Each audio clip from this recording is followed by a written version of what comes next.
Hey, hola, soy Eva de Salas. Y en esta primera entrega de Te explico una película mientras pinto, te traigo a Norman Bates en Psicosis. Psicosis, una película rodada en blanco y negro para abaratar costes. Y aun siendo de bajo presupuesto, es una de las mejores obras de la cinematografía mundial y del género de terror y suspense. Una de las primeras, por no decir la primera, en llamarse slasher, considerada incluso una de las películas cumbre de Alfred Hitchcock. Y es que para la mayoría de los fans del film de 1960, aún sigue siendo escalofriante recordar la icónica escena de la ducha con la musiquita de violines replicada hasta la saciedad.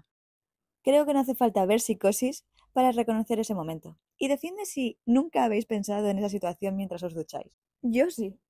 La vulnerabilidad de encontrarte en un escenario como ese, desnudo y sin escapatoria, es escalofriante. Y de hecho, todo se vuelve aún más aterrador al saberse que esta producción estuvo inspirada en hechos reales. El escritor Robert Bloch fue el encargado de registrar todo este suceso en su novela.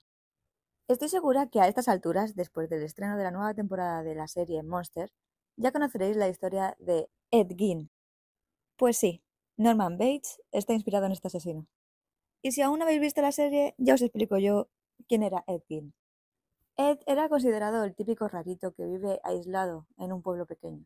Durante muchos años su única compañía fue su madre. Tras la muerte de esta, e imagino para suplir la ausencia, empezó a tener ideas macabras, como por ejemplo desenterrar cadáveres y llevarlos a casa. Parece ser que esa compañía no fue suficiente y en 1957 fue arrestado por asesinar a dos mujeres. Todo esto pasó en Plainfield, Wisconsin, pero los crímenes de Ginn fueron muy sonados en la época en todo el país, por los horribles detalles que se supieron tras su detención. Y es que la policía descubrió en su casa algunas partes de cuerpos humanos, como vaginas disecadas, muebles revestidos de piel humana, cráneos como si fuesen boles de cereales. Y si aún esto no es suficientemente turbio, se encontró máscaras con caras de las difuntas, y lo que parecía un traje hecho con la piel de las mujeres que mató y desenterró. De acuerdo con los psicólogos que intervinieron en el caso, Ed buscaba hacerse con la piel un traje de mujer, y así fingir ser su madre. Y aquí tenemos la trama principal de la obra. Tanto Ed, el protagonista real, como Norman, en la ficción, tenían una relación enfermiza con su madre, influyendo directamente en su conducta, pues fueron criados bajo un régimen religioso muy severo, donde la censura y el control mental eran constantes.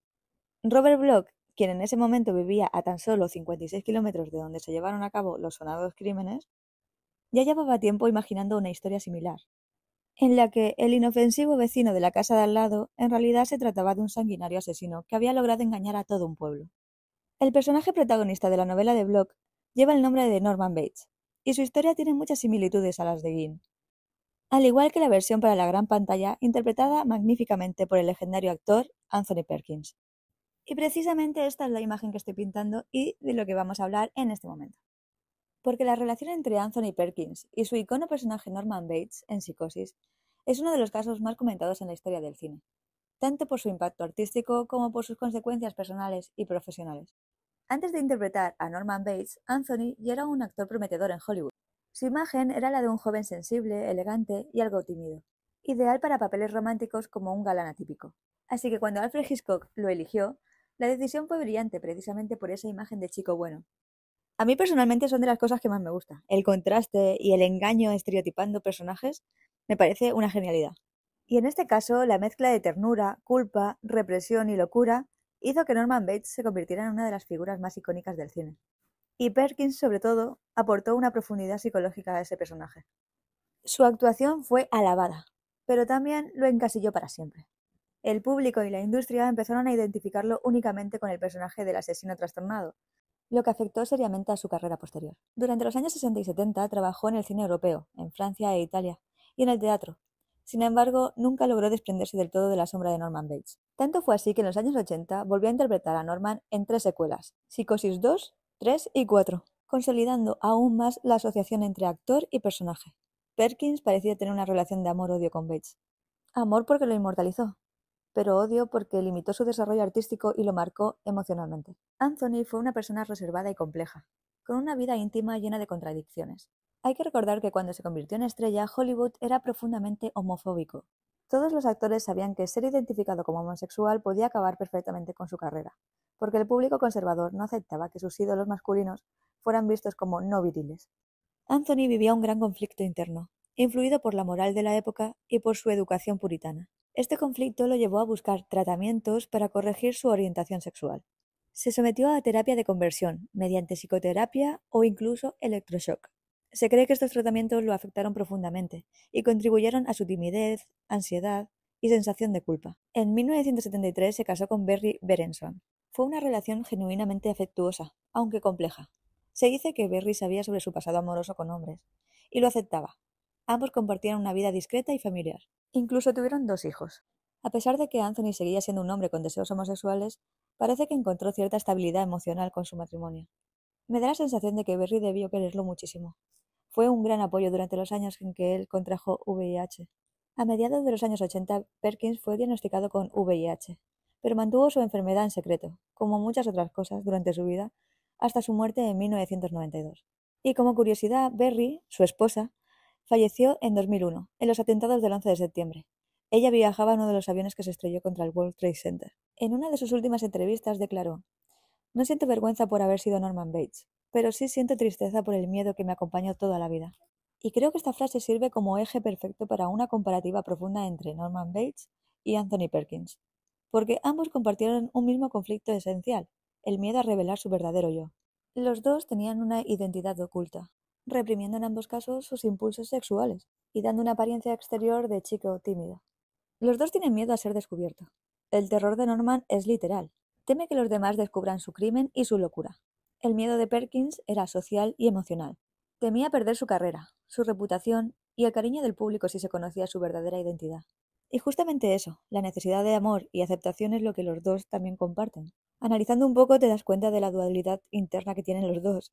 Norman es literalmente 2 personas, él mismo y su madre, luchando por el control de su mente. Y Anthony era él mismo solamente en su entorno más íntimo. Socialmente debía ser una estrella de cine heterosexual. Y los dos estaban encerrados guardando su secreto. Norman en el motel y en su casa, y Anthony en la industria del cine y en ese personaje. Y ambos tienen un final bastante trágico. Norman termina totalmente dominado por su parte reprimida, atrapado en la locura y, bueno, encarcelado. Y Perkins terminó sus días con un profundo sentimiento de aislamiento, marcado por la enfermedad que lamentablemente contrajo y el silencio.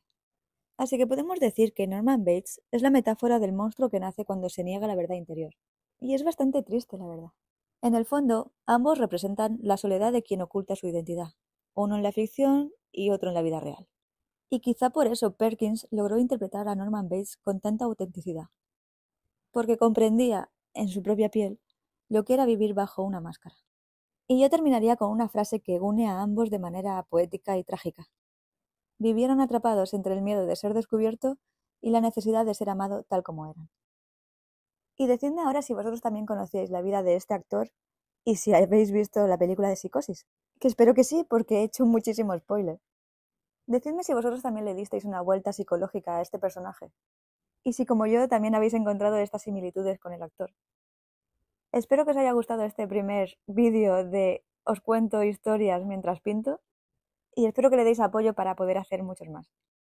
Podéis dejarme sugerencias de cualquier otro cuadro que queréis que pinte y que cuente. Y como estoy empezando, sería muy importante para mí que le dierais like, os suscribáis, bueno, todas estas cosas que ya sabéis.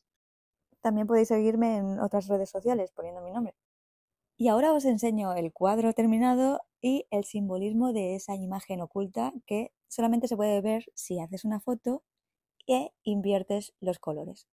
Y después de todo el rollo que he pegado, no creo que haya mucho más que explicar, que tiene a la madre detrás, incluso con el mismo gesto en la cara, haciendo evidente que son la misma persona.